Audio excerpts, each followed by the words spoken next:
Assalamualaikum warahmatullahi wabarakatuh.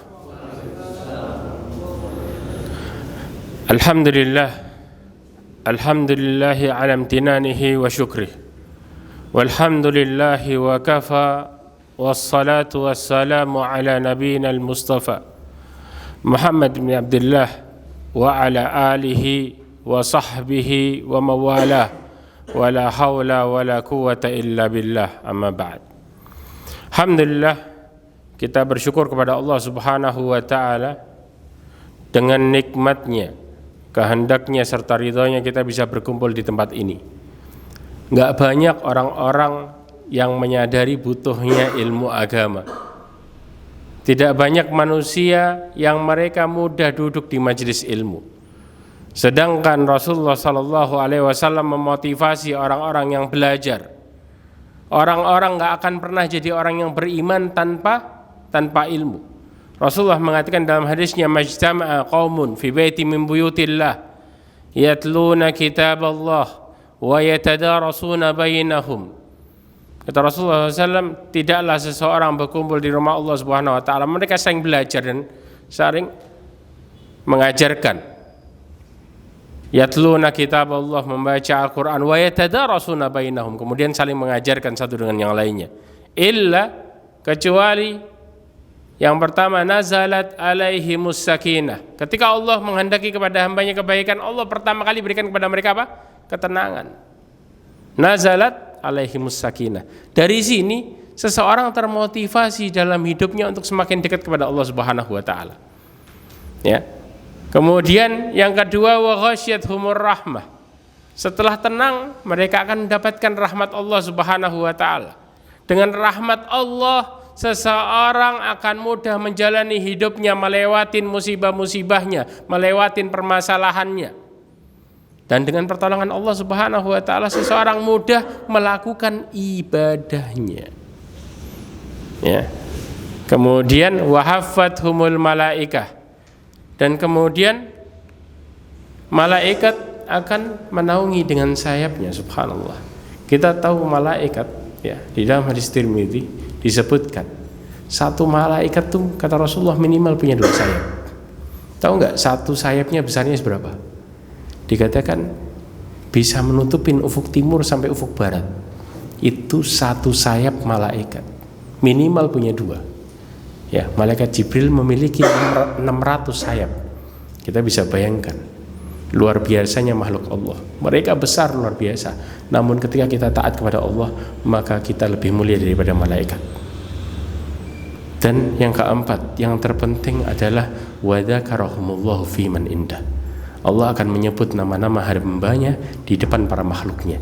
Ini yang menjadikan Allah cinta sama kita semua.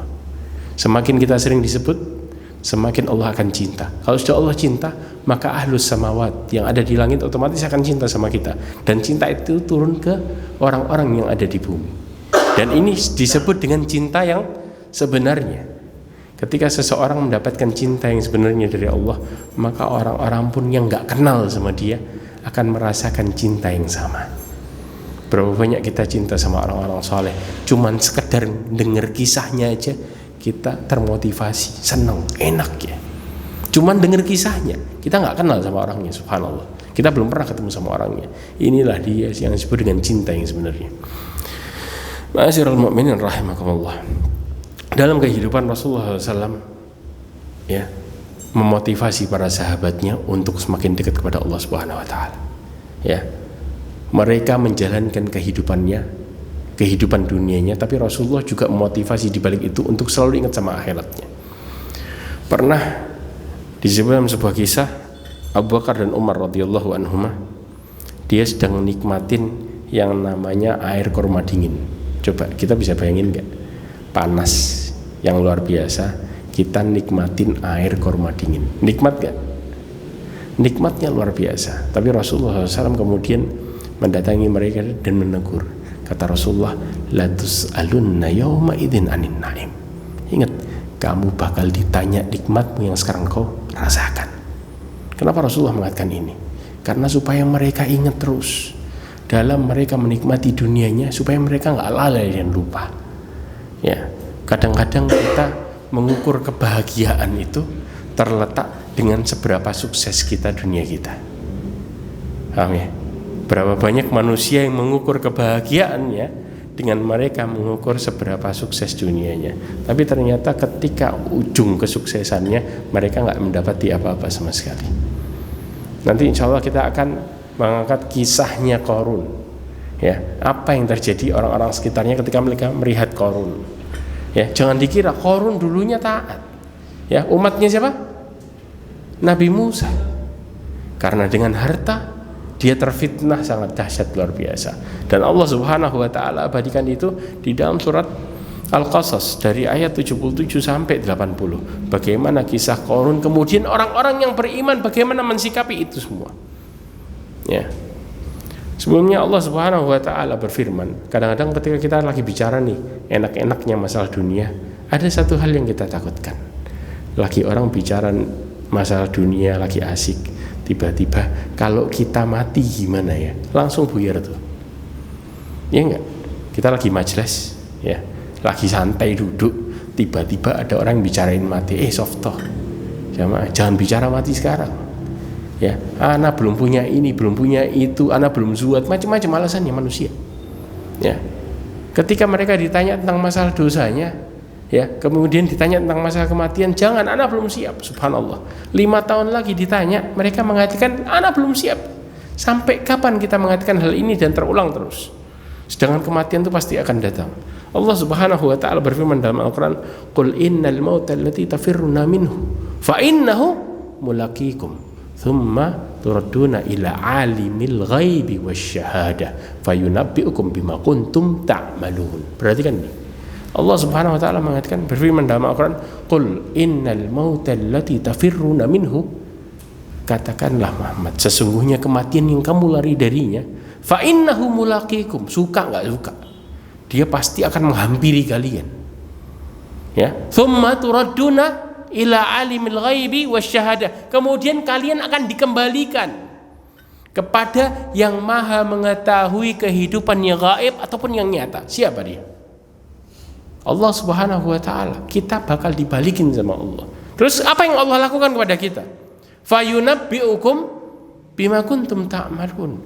Kalian akan dikasih tahu terhadap apa yang kalian telah kerjakan.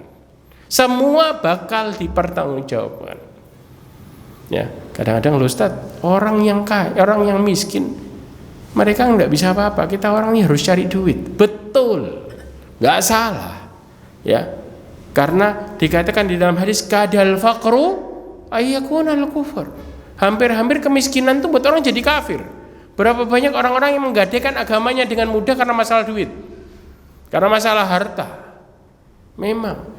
Tapi nggak semuanya kemudian tujuan kita terlalaikan dengan dunia kita, lalu melupakan akhirat kita. Seakan-akan kita nggak punya tujuan utama dalam hidup. Padahal Allah Subhanahu Wa Taala berfirman apa? Allah berfirman di dalam Al-Quran, dalam surat Al-Qasas, wabtaghi fima ataqallah darul akhirah. Perhatikan, dalam prinsip hidup Rasulullah mengatakan, Allah mengatakan dalam Al-Quran, wabtaghi, kejarlah keutamaan negeri akhirat. Ya. Lalu bagaimana dengan dunia kita? Wala tansa nasibaka minad dunya. Tapi jangan pernah kau lupakan bagianmu di dunia. Allah katakan tentang dunia apa? Nasibak. Ya. Allah nggak bicara total, nasibak, bagianmu. Kemudian Allah katakan apa? Wa ahsin kama ahsanallahu ilaik. Tapi berbuat baiklah sebagaimana Allah berbuat baik kepadamu. Ingat, kita ini disuruh kembali lagi. Semua yang ngasih siapa? Yang ngasih Allah. Kita ini cuma dititipin, dikasih nih. Tujuannya apa? Untuk nguji kita. Apakah kita masih jadi orang yang lurus atau justru malah belok? Ya. Karena Allah mengatakan dalam surat Al-Kahfi, "Inna ja'alna ma'alal ardi zinatallah linabluwahum ayyuhum ahsanu amala." Allah berfirman, kami jadikan apa yang di atas muka bumi sebagai perhiasan. Kita punya macam-macam, kelihatannya indah di mata, tapi kata Allah semua itu adalah perhiasan. Tujuannya linabluwahum, supaya nguji mereka semua. ayyuhum, siapa di antara mereka yang paling terbaik amalannya, bukan paling banyak hartanya. Maka ketahuilah kita bakal dipertanggungjawabkan. Asyiral mu'minin rahimakumullah. Allah Subhanahu wa ta'ala memberikan dua hal kunci seseorang bisa merasakan bahagia hidup. Semua sumbernya cuma satu, yaitu Allah Subhanahu wa ta'ala. Allah berfirman, qul bifadlillahi wa birahmatihi fabidzalika falyafrahu huwa khairum mimma yajma'un. Allah Subhanahu wa ta'ala mengatakan dalam Al-Qur'an, katakanlah wahai Muhammad, ya, dengan karunia Allah, bifadlillah wa birahmatihi, dengan karunia Allah dan rahmatnya, ya, fabidzalika, maka dengannya, maka mereka semua bergembira, bahagia. Dua hal, keutamaan yang datang dari Allah dan juga rahmat Allah. Dengan itu manusia bisa bahagia. Ya, Allah nggak katakan dengan harta, tidak. Tapi berapa banyak manusia, subhanallah, ini terjadi. Ya, orang ketika tawaf, ya, ada yang 7 putaran doanya cuma satu, ya Allah berikanlah saya harta melimpah. Ya ikhwah, perhatikan berapa banyak orang-orang yang berawal dari nggak punya apa-apa, hidupnya biasa aja. Begitu mereka punya harta, mereka stres, ya, mau ninggalin bingung. Berapa banyak orang-orang terhalang dari kebaikan ketika diajak ibadah, mereka mengatakan, nanti yang jaga toko saya siapa? Nah, kalau tiba-tiba nanti yang tak amanatin bangkrut gimana? Ya Allah, berapa banyak kita kemudian ternyata bingung sama dunia kita yang belumnya kita nggak punya apa-apa. Kemudian kita dibingungkan setengah mati, bahkan kita nggak bisa tidur terkadang karena urusan itu. Lalu apa yang kita cari sebenarnya dalam hidup? Kita bicara masalah sumber kebahagiaan, tapi yang kita cari justru menghancurkan hidup kita sendiri. Nah, berapa banyak orang-orang yang melakukan rutinitas, ya, kerja dari hari Senin sampai hari Sabtu, berangkat pagi, pulangnya kadang-kadang jam 11 malam. Begitu hari Ahad, ternyata kecapean dan tidur. Apakah ini disebut dengan hidup bahagia? Yang mereka mengejar uang luar biasa. Maka orang ini tawaf dengan mengatakan, ya Allah berikanlah saya harta yang melimpah. Ya Allah berikanlah saya harta yang melimpah. Berapa banyak kita berubah ketika harta itu datang dan kemudian kita stres dan gak siap untuk menghadapi semua itu. Jangan sampai kita terjebak sama doa kita sendiri. Ada sebuah kisah juga, seorang di depan Ka'bah, orang tua berdoa, ya Allah kasih saya umur panjang. Ini ngomong bolak-balik, ya Allah kasih saya umur panjang. Kita kadang-kadang lupa sama yang namanya keberkahan. Seakan-akan keberkahan itu gak menjamin seseorang. Ingat, keberkahan itu bukan banyaknya sesuatu, tapi manfaat yang Allah beri dari sesuatu yang Allah kasih. Keberkahan itu artinya apa? Al-barakah artinya ziyadah, tambahan manfaat, bukan besarnya sesuatu.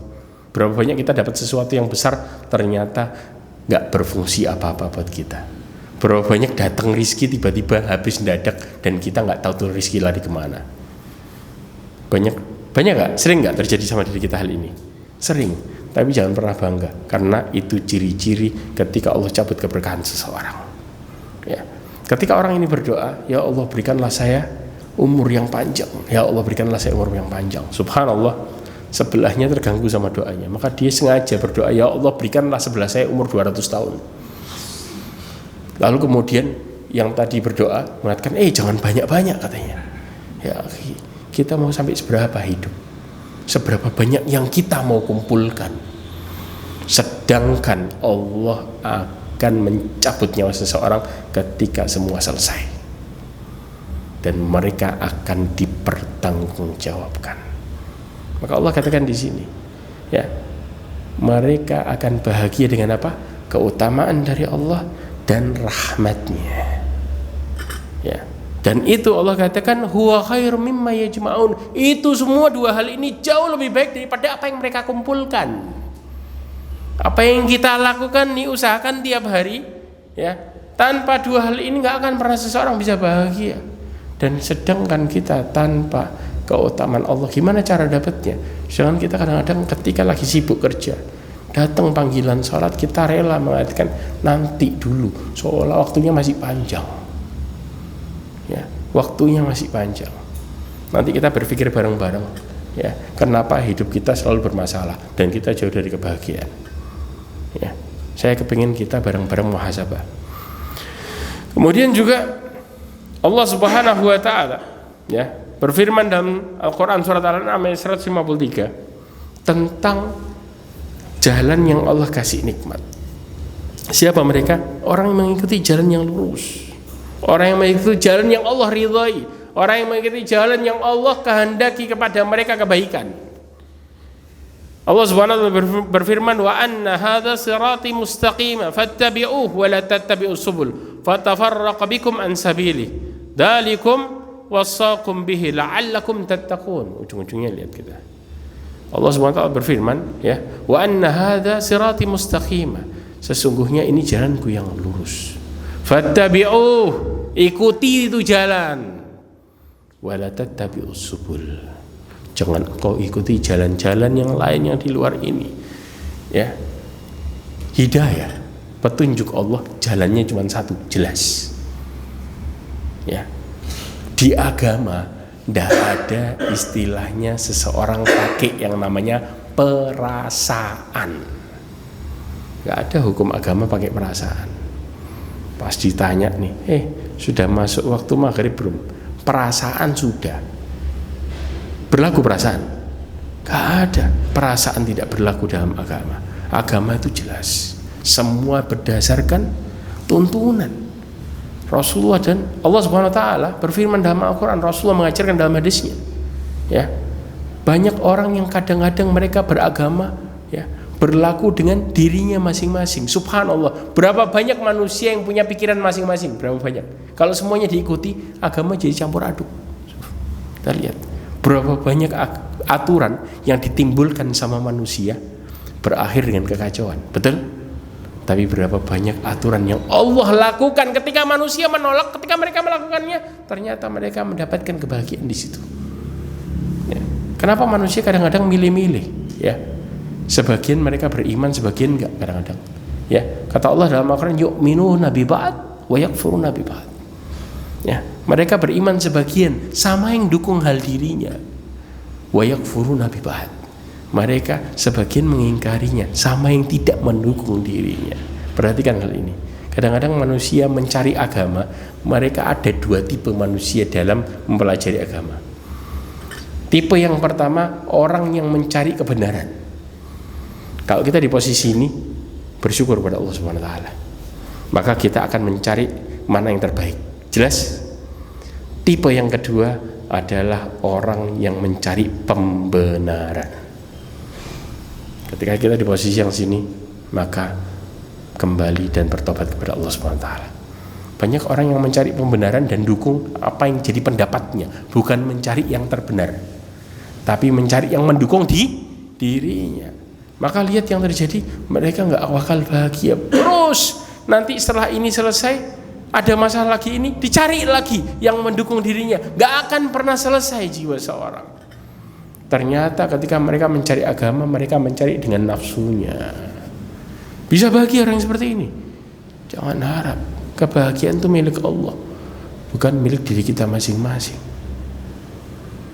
Kemudian Allah Subhanahu wa taala ya menjelaskan tentang ketika seseorang mengikuti kebahagiaan tersebut, nyari kebahagiaan tersebut dengan kembali sama Allah Subhanahu wa taala. Tapi yang satu, mereka jauh dari Allah SWT dan mengandalkan dirinya sendiri. Allah berfirman di dalam surat Taha ayat 124, 125 dan 126. Allah berkata, "Fa imma ya'tiyannakum minni huda." Kata Allah SWT, nanti barang siapa yang mengikuti petunjukku, faman tabi'a hudaya fala yadhillu wa la yashqa. Barang siapa yang mengikuti petunjukku, mereka enggak akan pernah tersesat dan mereka enggak akan pernah celaka. Di ayat yang lain di dalam surat Al-Baqarah, mereka Allah Subhanahu wa taala berfirman, "Faman tabi'a hudaya fala khaufun 'alaihim wa la hum yahzanun." Mereka enggak akan pernah takut dan enggak akan pernah sedih. Lihat, masalah hidup kita semuanya berputar di sini. Ketika orang kembali sama Allah Subhanahu wa taala, Allah jauhkan dia dari masalah hidup. Sebaliknya, ketika mereka jauh dari Allah Subhanahu wa taala dan berusaha hidup mengandalkan dirinya sendiri, Ya, Allah berfirman, "Wa man a'rada an dzikri." Sebaliknya, barang siapa yang berpaling dari mengingatku, kata Allah, "Fa inna lahu ma'isyatan dhanka." Aku buat hidupnya di dunia dalam kondisi sempit. Orang yang sempit itu berawal dari apa sih? Allah simpel buat orang jadi susah. Berawal dari hatinya Allah buat berantakan. Kita berpikir, kalau hati seorang berantakan, bisa nggak kita berpikir? Bisa nggak kita cari solusi dalam masalah kita? Jangankan gitu, suatu yang kecil kita nggak bisa mikir sama sekali. Yang kecil aja. Jadi masalah kecil bisa jadi gede, gara-gara hati kita sumpek. Ya, kita ngelihat orang, kita bisa benci sama orang itu karena diri kita bermasalah, dan kita nggak akan pernah melihat kebaikan sama sekali. Nggak berhenti sampai di situ. Ya. Di akhiratnya, wa nahsyuruhu yaumal qiyamati a'ma. Kami akan bangkitkan mereka dalam kondisi buta. Ketika ini terjadi, kemudian orang yang dibangkitkan buta, dia protes sama Allah. Qala, dia berkata, "Lima hasyartani a'ma wa qad kuntu basira." Ya Allah, kenapa engkau bangkitkan aku buta? Dulunya kan aku bisa melihat. Kata Allah apa? Qala kadzalika atatka ayatuna fanasitaha kadzalikal yauma tunsa wa kadzalikal yauma tunsa. Kata Allah Subhanahu wa taala, Allah mengatakan, dulu kami datangkan kepada kalian petunjuk-petunjuk kami, engkau lupakan. Engkau kesampingkan semua itu. Maka hari ini kami lupakan engkau. Ya ikhwah, kita gak ada yang lebih menyedihkan daripada kita dilupakan Allah di saat kita butuh sama Allah dan gak ada yang bisa melindungi kecuali Allah. Mau bilang apa dalam hidup? Ketika semua itu jadi keputusan selamanya di akhirat, gak ada ujungnya. Ketika Allah katakan, wahai ahli neraka, la mauta lakum, gak ada kematian bagi kalian. Wahai ahli surga, la mauta lakum, gak ada kematian bagi kalian. Di saat itu apa yang kita pikirkan?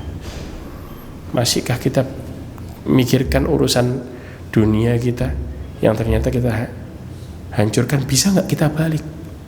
Gak bisa. Sampai di saat itu mereka mengatakan, ainal mafar, kemana kita harus lari? Kalla la wazar, sekali-sekali gak akan pernah bisa. Ila rabbika yauma idinil mustaqar, hanya kepada Allah lah engkau akan kembali. Selesai. Ini persoalan hidup yang kadang-kadang kita lupakan. Padahal ini efek utama dalam masalah kita, yaitu ketika seorang jauh dari Allah. Intinya apa? Masalah kita penyebabnya cuma satu, yaitu apa? Dosa. Semakin banyak dosa, semakin hidupmu akan berantakan. Semakin dosa itu rontok, semakin Allah kasih kemudahan dalam hidup. Ma'azirul mu'minin rahimakumullah. Sekarang bagaimana kondisi orang-orang yang kemudian mereka kembali sama Allah, dan kondisi ketika mereka berusaha untuk ingin mendapatkan ridha Allah Subhanahu wa taala. Siapa mereka? Orang-orang mukmin. Rasulullah SAW mengatakan dalam hadis yang diriwayatkan oleh Muslim tentang orang mukmin. Ini mungkin hadis yang masyhur, tapi kita lihat, bahas bareng. Kata Rasulullah, lihat, ajaban li amri mukmin, sungguh ajaib perkara orang mukmin. Wal fa inna amrahu kullahu khair, dikatakan semua perkaranya baik. Walaysa dzalika illa lil mukmin, dan ini enggak bakal terjadi kecuali bagi orang mukmin. Paham ya? Rasulullah katakan walaysa dzalika illa lil mukmin, ada garis bawahnya, dan ini tidak akan terjadi kecuali bagi orang mukmin. Berarti apa? Kalau kita mau hidup bahagia, kita harus jadi orang yang beriman. Gak ada jalan lain. Bagaimana mereka kok bisa sama Rasulullah dikatakan semua perkaranya ajaib, semua perkaranya baik? Dua hal dasar hidup mereka, dua tok. Yang pertama apa? In asabathu syarra syakar fakanat khairillah.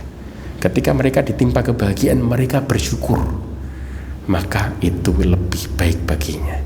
Wa in asabathu dharra, ketika mereka ditimpa musibah, mereka bersabar fakanat khairullah, dan itu yang jauh lebih baik bagi mereka. Jadi mereka cuman punya pandai bersyukur dan pandai bersabar.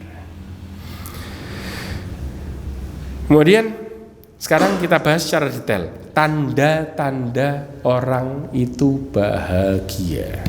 Ada 3 hal yang mendasari seseorang bisa bahagia, tanda-tandanya. Mau catat silahkan catat ini. Hal yang pertama, Ibnu Qayyim al-Jauzi mengatakan di dalam perkataannya, ya, dalam kitabnya sebutkan tanda orang yang bahagia ada 3 hal.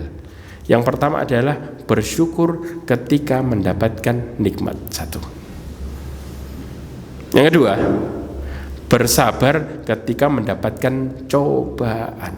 Ini tadi, ya kan? Yang ketiga, bertobat ketika melakukan kemaksiatan. Bertobat ketika melakukan kemaksiatan. Nanti kita bahas satu-satu, ya. Orang mukmin itu maksiatnya modelnya lain sama orang yang jauh dari Allah.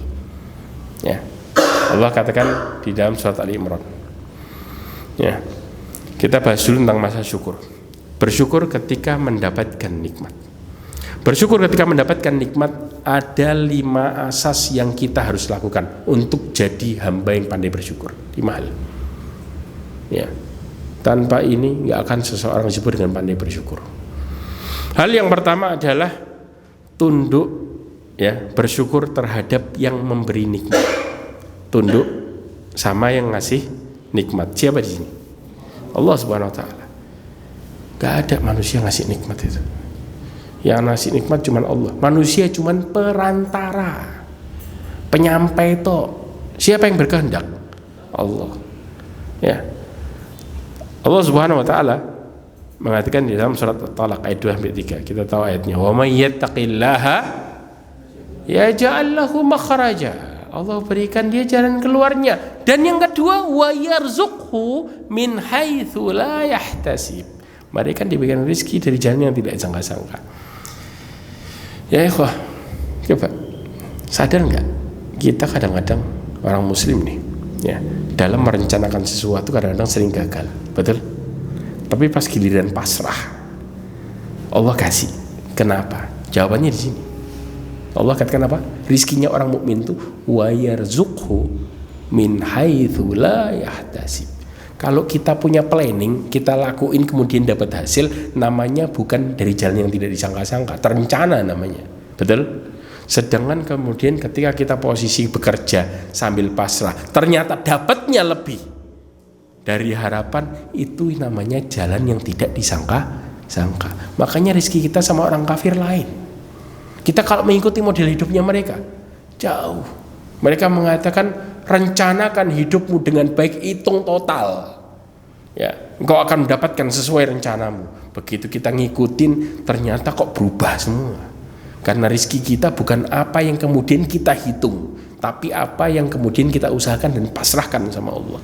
Ketika seseorang melupakan peranan Allah dalam hidupnya, mereka dengan bangganya, ya, zaman sekarang orang yang disebut dengan intelektual, mereka mengatakan saya memiliki masalah dan saya harus menyelesaikannya. Ngomong ini bangga lagi. Orang mukmin nggak begitu pikirannya. Mereka mengatakan saya memiliki masalah dan Allah yang akan membantu menyelesaikannya. Maka apa yang terjadi? Mereka akan selalu kembali kepada Allah SWT. Mereka akan semakin dekat kepada Allah SWT. Dan orang-orang yang seperti ini yang mengandalkan dirinya, mereka akan semakin jauh dari Allah. Mereka merasa bahwa sesungguhnya masalahnya akan teratasi ketika dia berusaha dengan sendirinya, apalagi tanpa bantuan orang lain. Subhanallah. Ya, Fir'aun, ya, merasakan hal itu ketika terfitnah dengan harta. Apa kata Fir'aun dalam Al-Quran? Ya, ketika Fir'aun ditanya, itu harta dapat dari mana? Fir'aun mengatakan di dalam surat Al-Qasas, ya, ayat 78, kata Fir'aun, ya, innama utitu ala ilmin indi. Fir'aun mengatakan dengan bangganya, dia mengatakan bahwa sesungguhnya innama utitu, aku mendapatkan semua ini dari ilmu yang saya dapatkan. Aku dapat semua harta ini dari ilmu yang saya pelajari. Dia lupain tuh Allah, ya. Kata Allah Subhanahu wa taala, ya. Apakah dia tidak merasa kami telah mengadab orang-orang yang jauh lebih kuat darinya, wa aktsaru jamaah, dan yang lebih banyak mengumpulkan hartanya. Ya. Kemudian setelah itu Allah Subhanahu wa taala berfirman di ayat berikutnya, ketika Firaun keluar dengan hartanya. Bukan Firaun, Qarun, maaf. Ketika Qarun keluar dengan hartanya.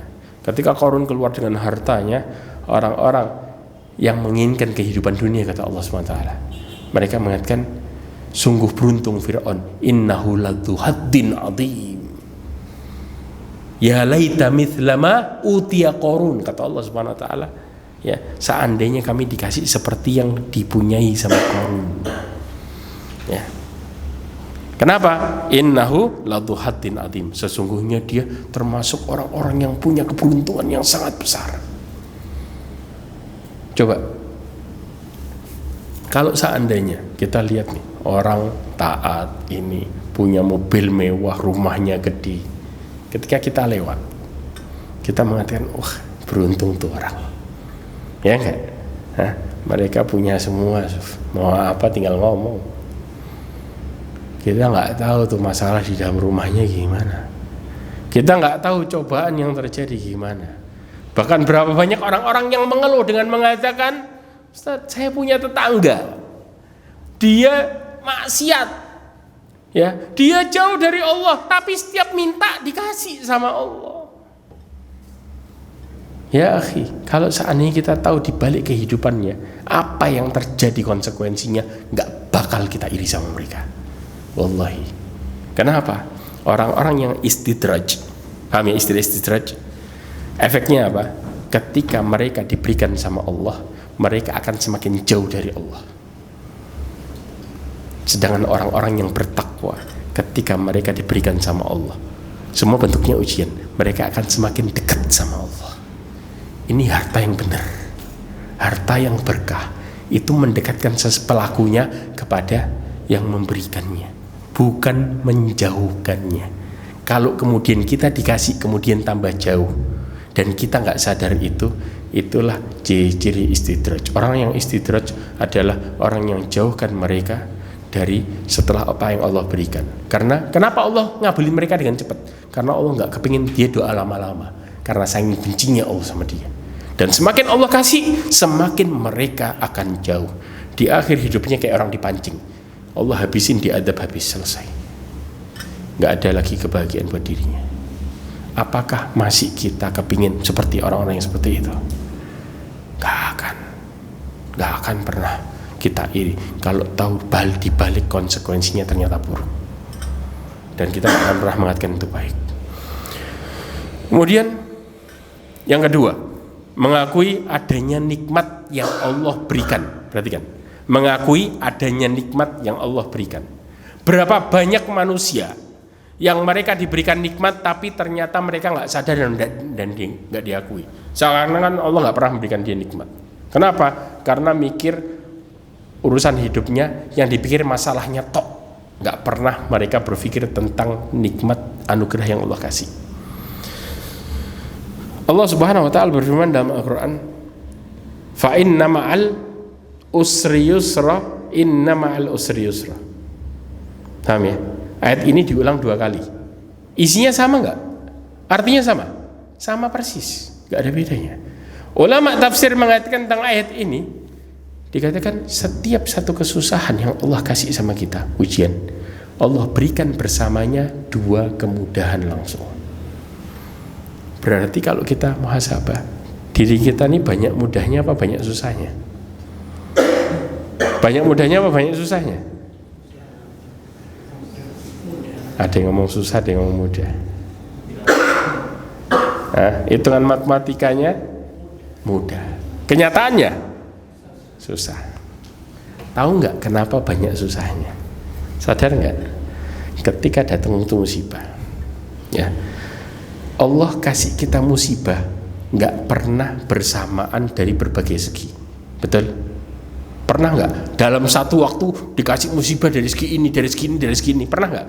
Coba itu. Yang ada, kita kepikiran susahnya karena masalah numpuk. Paham ya? Karena masalah numpuk. Jelas? Karena kita ngelihat susah dari situ. Ya. Allah kasih musibah itu dari satu sisi dan itu pun kecil. Allah katakan dalam Al-Quran surat Al-Baqarah, walanabluwannakum, kami pasti akan menguji kalian bisyai'in, dengan sedikit. Kata-kata syai' itu sesuatu. Kalau kita bicara dalam bahasa Arab asya, maka sesuatu banyak. Allah katakan bisyai'in. Dan ujian terbesar manusia adalah rasa takut. Pertama kali Allah katakan bisyai'in minal khaufi, dari rasa takut, ya.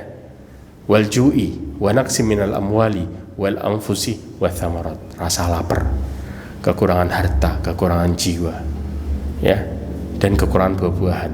Ujung-ujungnya wabasyiris sabirin, berikan kabar gembira kepada orang-orang yang sabar. Kenapa kita melihat masalah kok hidup ini bermasalah toh? Sadar nggak? Begitu masalah itu datang jebret padahal kecil, yang kita pikirin masalahnya. Begitu masalahnya udah lewat, kita masih mikirin masalahnya. Betul? Padahal setelahnya datang nikmat. Maka banyak orang yang mengatakan, ya Allah, kemarin ini sudah lewat, ini sudah selesai. Kemarin anak habis kena masalah gini, tapi alhamdulillah udah selesai sih. Tapi ya Allah tuh masalah, waduh ya akhi, kita ini udah selesai sama masalah itu. Sekarang Allah kasih kemudahannya kita nggak sadar.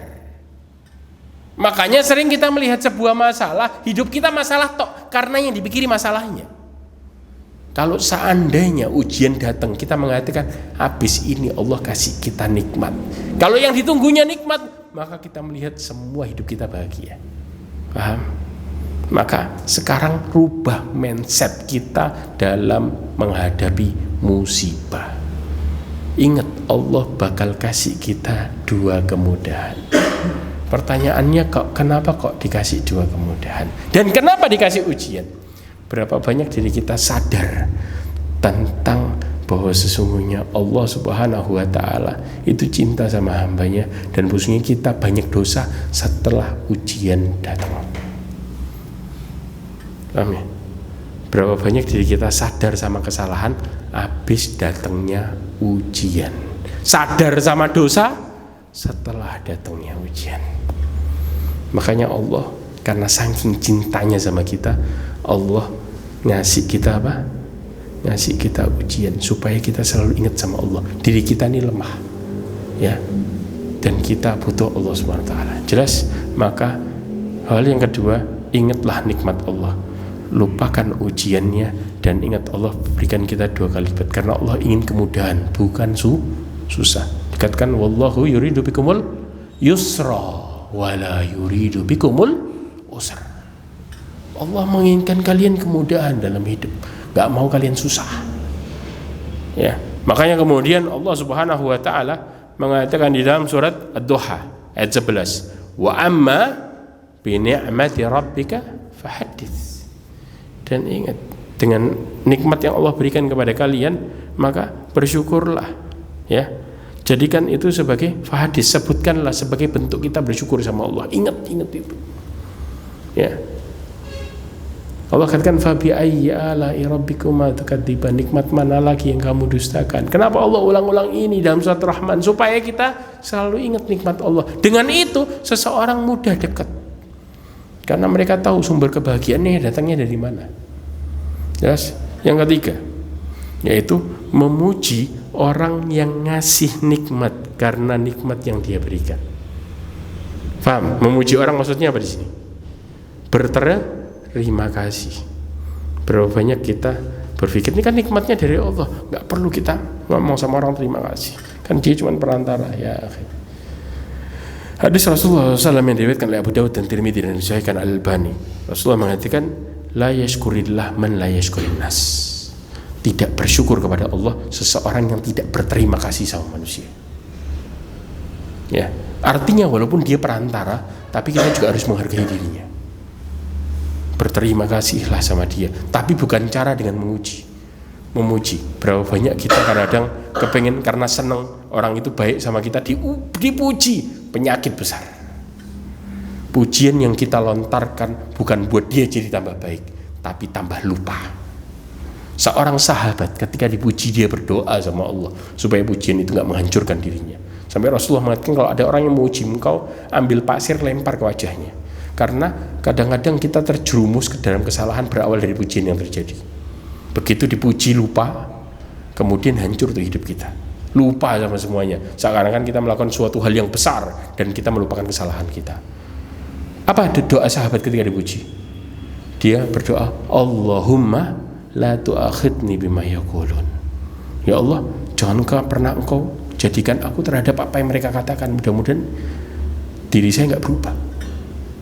Waj'alni khairam mimma yadhunnun, dan jadikan aku baik terhadap apa yang mereka sangka. Waghfirli bima la ya'lamun, dan ampuni aku terhadap apa yang mereka enggak tahu. Kita ini punya aib. Ya. Sampai ulama mengatakan kalau seandainya dosa itu mengeluarkan bau, niscaya nggak akan pernah ada orang yang mau mendekat kepada saya. Kalau kita tahu aib kita ketahuan orang, nggak akan pernah orang itu muji kita dengan mengatakan engkau telah melakukan ini dan itu, engkau termasuk orang yang baik seperti ini dan seperti itu. Nggak akan pernah.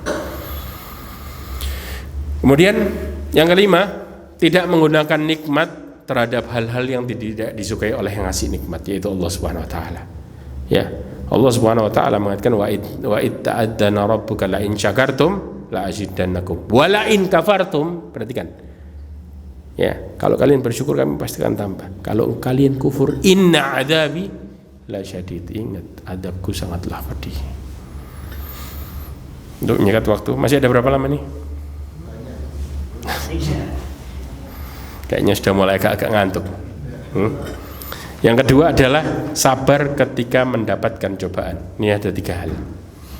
Saya kepingin kita tentang masalah sabar, yuk mindsetnya dikuatin. Ya.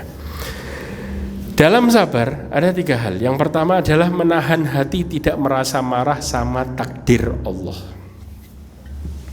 Nah, di sini. Ya, ingat Allah, apa yang Allah takdirkan sama kita dalam bentuk cobaan semua adalah kebaikan. Dalam hadis disebutkan an Ummi Ala, ya, dari Ummi Ala qalat, dia berkata, adani, ya, adani dikatakan bahwasanya Rasulullah SAW menjengukku. Rasulullah SAW wa ana maridah, dan saya posisi lagi sakit. Rasulullah menjengukku. Kemudian apa yang dikatakan Rasulullah? Faqala abshiri ya Ummi Ala, wahai Ummi Ala, ada kabar gembira nih. Apa itu? Fa inna maridhal muslim yudhibullahu bihi, karena sesungguhnya ketika seorang muslim merasakan rasa sakit, maka Allah hapuskan darinya khotoyahu, dosa-dosanya. Ya, kama tudhibun nar khabathad dahab wal fiddah, sebagaimana api menghilangkan karat dari emas perak. Saya tanya, kalau sudah karat dihilangkan, kira-kira ada sisanya enggak? Ya, yang jualan emas, kalau tukang emas, ya, itu lagi ngilangin karat, ada sisanya enggak? Ada sisanya enggak? Enggak ada. Kalau ada sisanya dikembalikan lagi. Ini masih ada sisanya. Enggak ada, total. Ya. Ingat, cobaan yang Allah kasih itu merontokkan dosa kita. Walaupun kadang-kadang kita belum sempat mengatakan ya Allah ampuni saya. Ketika kita menerima cobaan itu, maka Allah rontokin dosa kita tanpa terasa. Terus. Betapa bahagianya seseorang yang diuji. Ya. Dan jangan pernah mengeluh sama ujian. Kenapa? Orang yang diuji paling banyak, mereka yang paling jadi paling bahagia di akhir hidupnya. Di dalam hadis Rasulullah mengatakan dalam hadisnya bahwa sesungguhnya Allah Subhanahu wa taala nanti akan mengumpulkan di padang mahsyar manusia orang mukmin jadi 2 bagian. Pernah ingat hadis ini? Ya. Yang pertama apa? Ahlul afiyah. Ahlul afiyah itu orang mukmin yang hidupnya mereka menghadapi ujiannya dengan gampangnya dan enggak banyak. Paham ya? Wa ahlul musibah, yang satunya lagi orang yang hidupnya masalah toh. Yang ahlul afiyah dia zuat, ya, dapat istri solehah, masya Allah. Begitu punya anak-anaknya soleh dan solehah, subhanallah. Ngadepin permasalahan hidupnya mereka hadapin dengan mudahnya. Begitu kerjanya dapat kemudahan. Terjadi nggak seperti ini? Terjadi? Kira-kira. Kemudian yang kedua, ya, yang satu dapat istri, istrinya cobaan buat dia, ngamuk tiap hari, cemburu, gini nggak, dan sebagainya. Tiap hari masalah toh. Yang kedua, begitu punya anak, ternyata anaknya cacat. Ya, jadi cobaan buat orang tuanya. Ya, kerja turun naik, naiknya sebentar, turunnya banyak. Hah? Kita kalau disuruh milih yang pertama sama yang kedua, milih yang mana? Ada yang milih kedua? Hah? Nggak ada. Oke. Pertama ya. Oke, siap. Kemudian Allah memerintahkan malaikat untuk menghitung orang-orang yang paling banyak musibahnya. Subuh ahlul musibah. Ya, coba hisab orang yang kena musibahnya banyak tuh. Kemudian kata malaikat, ya Allah dosanya tinggal sedikit. Kemudian Allah katakan fa'tulahum thalathan, kasih dia 3. Yang pertama, kasih dia kenikmatan yaitu surga. Paham? Yang kedua, kasih dia kekuatan. Kenapa? Karena dulunya Allah ngambil kekuatannya dia ketika dia kena musibah. Dan yang ketiga, fa'tulahum manzilah, kasih dia kedudukan. Begitu diangkat kedudukannya tinggi, sampai ahlul afiyah, orang yang hidupnya gampang ngelihat ke langit, ke atas gini. Kemudian mereka mengatakan, ya Allah, untuk mendapatkan kedudukan setinggi itu, matikan kami lagi, bangkitkan kami dalam posisi daging kami potong-potong tubuh kami untuk mendapatkan kedudukan setinggi itu. Nyesel mereka. Kenapa dulu kok Allah kok enggak banyak uji saya? Wallahi, mereka enggak bangga jadi orang yang hidupnya gampang. Ya, mereka merasa hidupnya kenapa kok dulu kok enggak banyak diuji? Bisa dapat nikmat tuh setinggi itu, diangkat derajatnya. Kalau di padang mahsyar sudah diangkat, otomatis di surganya mereka diberikan kedudukan yang mulia. Kira-kira iri nggak itu orang-orang yang dikasih kemudahan? Iri, nggak bakal bangga sama kemudahan yang mereka dapatkan. Tapi mereka kepingin dikasih musibah yang susah, disuruh motong-motong dagingnya dalam posisi hidup. Mau kita digituin dalam posisi sekarang? Nggak bakal ada yang mau. Tapi orang-orang ketika mereka mendapatkan anugerah itu, maka orang yang paling banyak musibahnya mereka bersyukur dikasih musibah itu. Mereka bukan orang-orang yang taat, yang selalu setiap saat sholat. Mereka bukan ahli puasa yang banyak puasanya. Tapi mereka yang hidupnya banyak terkena musibah. Subhanallah. Kemudian, ya, coba perhatikan. Sekarang saya tanya, ketika kita menghadapi hidup nih, kemudian kita diuji sama orang dekat kita, kira-kira apa yang terjadi? Kita bakal ngeluh dan kita akan marah sama orang yang uji kita, betul? Ya, kenapa kamu kok jahat? Kenapa kok gini? Kenapa kok gini? Coba perhatikan di sini. Ya, ingat ujian datang. Siapa yang berkehendak? Allah, betul? Dan yang jadi ujian buat kita, dia cuman perantara. Paham ya? Dan kenapa Allah nguji kita? Alasan besar yang Rasulullah kasih adalah di dalam hadis Rasulullah SAW ketika Rasulullah ditanya sama sahabatnya, ya Rasulullah, man asyaddu balaan? Wahai Rasulullah, siapa orang yang paling berat ujiannya? Siapa jawab Rasulullah? Yang paling dekat sama Allah, al-anbiya, para nabi, thumma alladhina yalunahu, thumma alladhina yalunna. Kemudian yang berikutnya, kemudian yang berikutnya. Kemudian Rasulullah mengatakan, innallaha ibtala abdahu ala hasabi dini. Allah menguji hambanya berdasarkan kadar agamanya. Paham di sini? Berdasarkan kadar agamanya. Fa in kana fi dinihi salban ishtadda balaa. Kalau ternyata agamanya semakin kuat, semakin tebal keimanannya, semakin kuat ujiannya. Fa in kana fi dinihi riqqatan yabtala ala sabidini. Kalau ternyata agamanya tipis, ya, rapuh, maka mereka akan diuji berdasarkan agamanya. Berarti kalau ujian kita masih kecil-kecil, jangan bangga. Berarti Allah melihat keimanan kita seberapa? Tipis. Tapi kalau ujian kita besar, berarti Allah yakin kita memiliki keimanan yang tebal. Ya. Kemudian sampai kapan tuh ujian berhenti? Kadang-kadang, ya Allah, jangan saya hidup saya susah-susah. Kata Rasulullah SAW, yubtala hatta yatrukahu yamshi 'alal ardi wa ma 'alaihi khati'ah.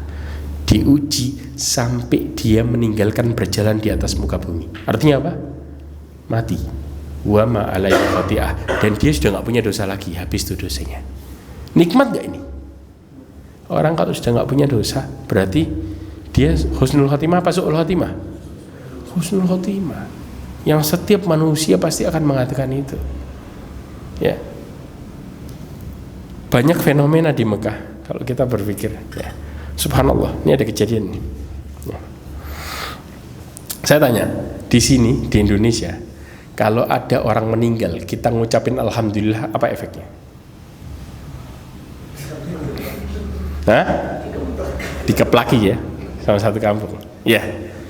Tapi lihat, ketika orang dalam posisi ketaatan, ya, ada terjadi dan bolak-balik terjadi. Ada seorang ibu jamaah kita waktu itu, dia selesai tawaf wada, pulang. Ya, artinya selesai tawaf dia pulang ke hotel, siap-siap untuk mau pulang dia.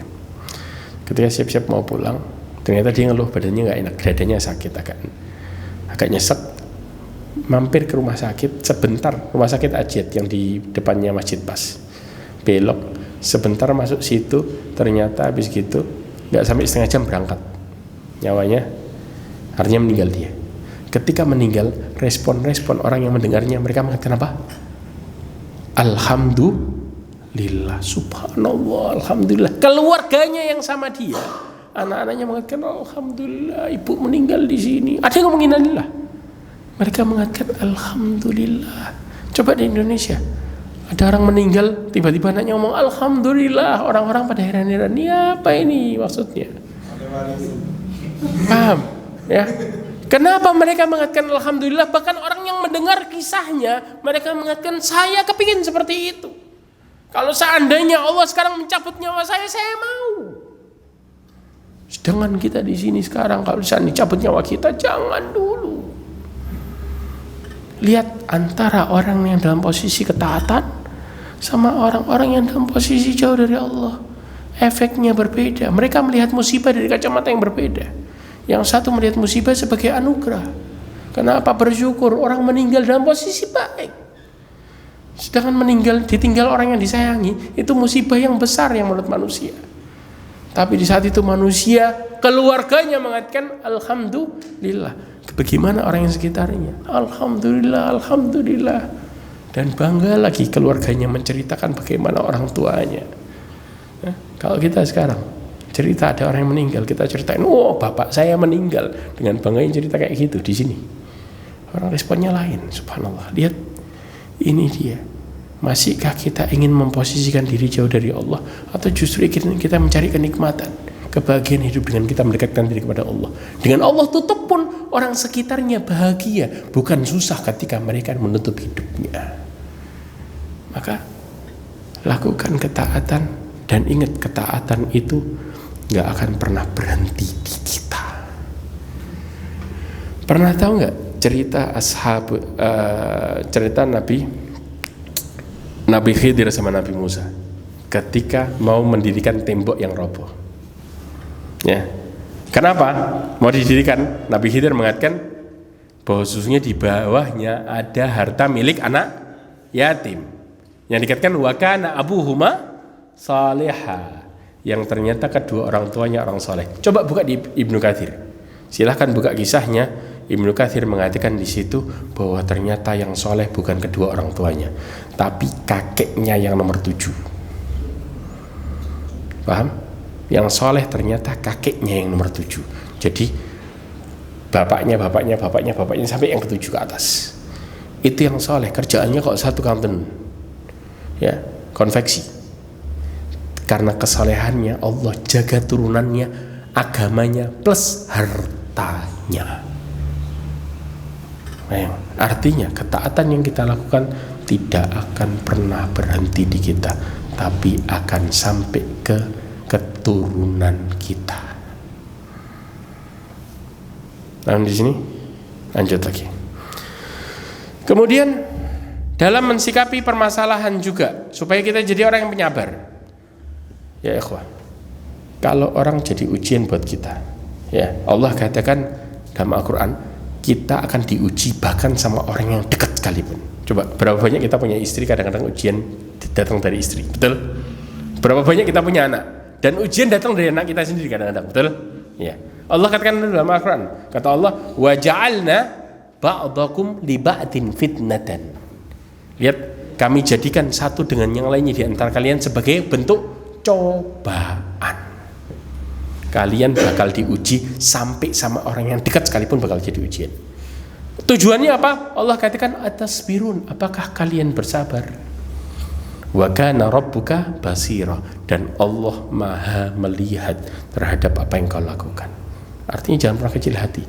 Orang kalau cerdas, ketika mereka menghadapi ujian bentuknya diuji sama orang, mereka akan balik sama yang ngasih ujian, bukan marah sama yang nguji. Paham? Mereka akan balik sama yang ngasih ujian. Artinya apa? Mereka akan kembali sama Allah. Artinya kenapa?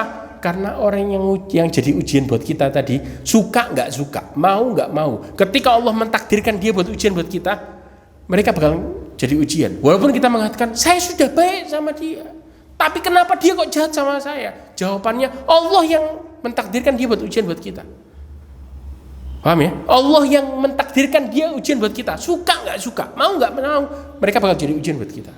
Caranya kembali sama sumbernya, balik lagi sama Allah. Semua ujian yang terjadi semua karena kesalahan kita. Allah katakan, wa ma asabakum mim musibatin fabima kasabat aydikum. Semua yang terjadi dari musibah karena kesalahan diri kalian sendiri. Wa ya'fu an katsir, dan Allah memaafkan banyak hal. Jelas? Yang terakhir, ya. Yang kedua, menahan lisan untuk tidak mengadukan kepada makhluk, ya. Jangan pernah ngomongin masalah kita sama orang. Paham? Jangan banyak curhat sama manusia. Kenapa? Allah katakan di dalam Al-Qur'an, wa ma asabak, Allah Subhanahu wa ta'ala berfirman, ya.